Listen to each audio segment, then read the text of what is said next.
Bom dia, pessoal, tudo bem? Estamos aqui novamente para falar um pouquinho mais sobre família, sobre casal, sobre o nosso lar. Então, queremos retomar algumas coisas da semana passada, onde estivemos falando com vocês e terminamos com os seguintes versículos. A vossa palavra seja agradável, temperada com sal, para que saibais como vos convém responder a cada um. E também, como o Provérbios fala, a palavra branda desvia o furor. Então, dentro disso, nós queremos entrar um pouquinho mais na questão das próprias palavras. Semana passada era o que vinha do interior, que às vezes era o nosso, ainda comparamos com o hálito, né?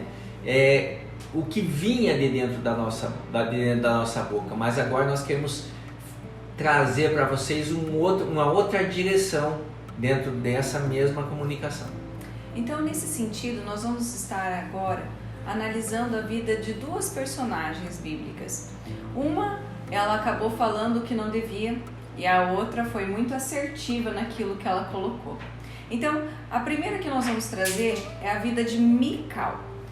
Mical, ela foi em 2 Samuel 6, versículo 20, diz: voltando daqui para casa para abençoar sua família, Mical, filha de Saul, saiu ao seu encontro e lhe disse: como o rei de Israel se destacou hoje, tirando o manto na frente das escravas e seus servos, como um homem vulgar.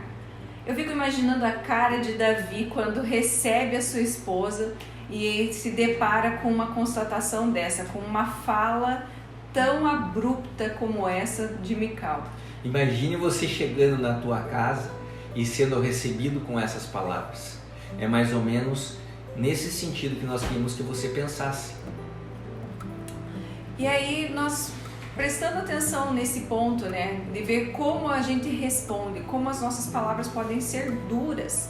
E aqui Mical foi muito abrupta, muito dura nas suas palavras. Ela estava com raiva, né? Ela não cuidou para checar em nada, como nós falamos na semana passada, né, do que iria sair da boca dela. Talvez ela nem tenha dado tempo para Davi contar o que tinha acontecido, nem falar nada. As coisas gostosas que ele tinha vivido naquele dia, afinal de contas ele estava chegando com a arca da aliança, né, novamente na sua cidade. Então, e ela rapidamente, né, coloca isso de forma tão irritada que estava, ela pôs tudo para fora e assim ela recebeu Davi. A segunda personagem é a história de Ruth. Ruth, ela teve a mesma pergunta, ela se deparou com alguém, né? Ela se deparou com Boaz e tá lá em Ruth 3:9, diz assim: quem é você? Boaz pergunta a ela e ela diz: sou sua serva Ruth. Estenda sua capa sobre a sua serva, pois o Senhor é resgatador. Aqui nós vemos Ruth se posicionar de uma maneira tão receptiva, tão bondosa. Ela coloca as palavras de uma maneira tão pronta, tão assertiva, no momento certo, da maneira correta. Ela toca o coração do seu resgatador. Por quê? Porque as suas palavras, elas acabam saindo de uma maneira agradável. Mical poderia ter falado com tudo que ela precisava, mas talvez se ela tivesse falado isso de uma maneira calma, tivesse colocado com boas palavras, Davi teria recebido isso com um pouquinho mais de carinho, né? Ela teria recebido isso melhor. Eu faço a pergunta para você. Isso não vale somente para as mulheres, né? Quando recebem os seus maridos em casa, mas vale também para os maridos. Como tem sido as tuas palavras perante a tua esposa? Como tem sido as tuas palavras perante teu esposo? Como tem sido as tuas palavras perante teus filhos? Afinal de contas, a primeira palavra que sai da nossa boca quando encontramos alguém, essas palavras marcam de uma maneira que pode gerar um preconceito de nós, ou para bem ou para mal. Nós temos mais duas pessoas que estão ligadas aí, né, à Bíblia, três pessoas, duas delas, Abraão e Isaac, aonde as suas palavras diante de reis, elas foram palavras de meias verdades, meias mentiras. Ou melhor, uma mentirinha branca. Como diz o pessoal, mentirinha branca, se é que existe, eu não acredito que isso, ou é mentira, como diz a palavra de Deus. Mas nós também temos um exemplo positivo de palavra assertiva, onde Daniel, Sadraque, Mesaque e Abednego, eles diante da pergunta, vocês fizeram isso, vocês não se dobraram diante da estátua? Nós não nos dobramos. Outra coisa, vocês estavam orando dentro da sua casa? Estávamos orando. Então as palavras deles eram palavras de verdade, eram palavras que realmente marcaram a sua pessoa. E isso nós temos que pensar também. Não é só palavras faladas no momento certo, da maneira certa, mas é palavras que vêm recheadas de verdade, palavras que vêm recheadas do que é inteireza de caráter.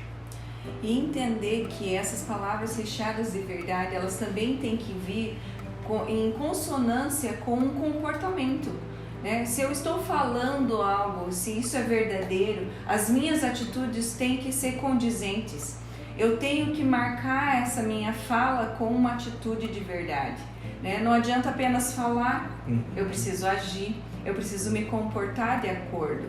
Como aconteceu ali com Daniel, né? Ele se posicionou e ele permaneceu firme, ele falou a verdade e ele permaneceu firme, ele não voltou atrás, ele não brincou com o processo, né? Então, para que a gente possa entender que nós precisamos saber e falar uma verdade e agir com verdade também. Nós costumamos dizer que nós devemos sempre falar a verdade, mas a verdade, às vezes, falada de uma maneira equivocada, ela fere mais do que uma palavra qualquer, uma outra palavra qualquer. Então, a palavra, além de ela ter que sair com verdade, ela tem que ser dita no momento certo e no tempo no momento certo e da forma certa. Eclesiastes, Salomão, quando escreve Eclesiastes, no capítulo 8, versículo 6, ele fala sobre o tempo e o modo de cada uma das coisas. O tempo e a forma certa de falar são necessários para que nós alcancemos êxito nas nossas palavras. Porque nós entendemos que as nossas palavras, elas produzem fruto. Aquilo que a gente fala faz sentido, ela começa a repercutir para fora. E ela pode, como diz lá em Provérbios 18, 21, ela pode trazer, tem poder para a vida ou tem poder para a morte. Então, o que eu falo pode ser bênção ou pode ser uma maldição. E depois que é declarado, ela é semeada no coração de alguém. E aí, para você refletir nessa manhã, o que você tem semeado? Será que as suas palavras estão saindo com verdade e são corroboradas com suas atitudes? Estão em acordo com aquilo que você pratica? Será que as suas palavras realmente estão produzindo bênção ou estão produzindo maldição? Sabe, queridos, é tão bom poder estar na nossa casa e ser uma casa de bênção. Por isso, tome cuidado com as suas palavras. Faça do seu lar o teu campo de semeadura das palavras de palavras de vida e palavras de bênção sobre a vida dos seus filhos, sobre a vida do seu cônjuge, sobre a vida daqueles que estão ao seu redor. E isso não vale somente para o teu lar, para todas as pessoas com quem você se relaciona. Como têm sido tuas palavras? Tuas palavras têm sido palavras abençoadoras, palavras que geram vida no coração das outras pessoas, ou você tem matado as pessoas com as próprias palavras? Então, presta atenção nisso. Às vezes, não é somente o que falar, mas é a forma como falar, porque isso também soa dentro do coração e ecoa dentro do coração de quem recebe. Eu sempre costumo dizer que há uma diferença entre aquele que emite a voz, aquele que emite as palavras e aquele que recebe as palavras.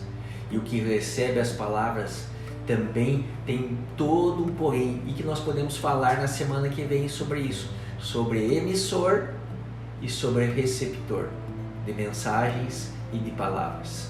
Então, queria agradecer cada um de vocês por mais uma vez estar na presença de vocês, por poder nos achegar à casa de vocês. Agradecemos imensamente e desejamos que o lar de vocês seja um lar de bênção, um lar de alegria, um lar de vida, um lar onde a prosperidade emocional, espiritual e física sempre estejam. Vamos orar então. Senhor Jesus, nós queremos, Pai, nesta manhã, declarar, Pai, o Teu poder sobre a vida de cada um dos nossos irmãos. Senhor, Tua palavra nos traz entendimento. A Tua palavra vem para nos ensinar a sermos melhores. Senhor, nesse tempo de edificar o nosso lar, nós queremos, Senhor, aprender a usar a nossa boca da maneira correta para declarar vida, declarar bênção, ó Deus, para abençoar aqueles que estão ao nosso redor. Ó Deus, e em nome de Jesus, Pai, se algum dos nossos irmãos nessa manhã percebeu que tem declarado palavras que não vêm de Ti, ó Deus, que acabam produzindo morte, que nessa manhã, Senhor, nós estamos diante do Senhor para confessar, para nos arrepender e para pedir, Espírito Santo, nos ajude a recolher cada palavra maldita que foi declarada, ó Deus, na vida dos nossos filhos, na vida, Senhor, do nosso cônjuge, Senhor, ou de qualquer outra pessoa que tenhamos contato. Deus, nós queremos, Senhor, clamar pelo Teu perdão, ó Deus, e que também possamos nos arrepender e reparar, Senhor, aonde for preciso, em nome de Jesus. Ó Deus, abençoa-nos, Senhor, e nos ajuda para que possamos ser aqueles que levam boas novas, para ser aqueles que semeiam bons frutos, Senhor, em nome, boas sementes, para que tenhamos boas colheitas, em nome de Jesus. Amém. Deus abençoe você e até semana que vem. Beijo do coração.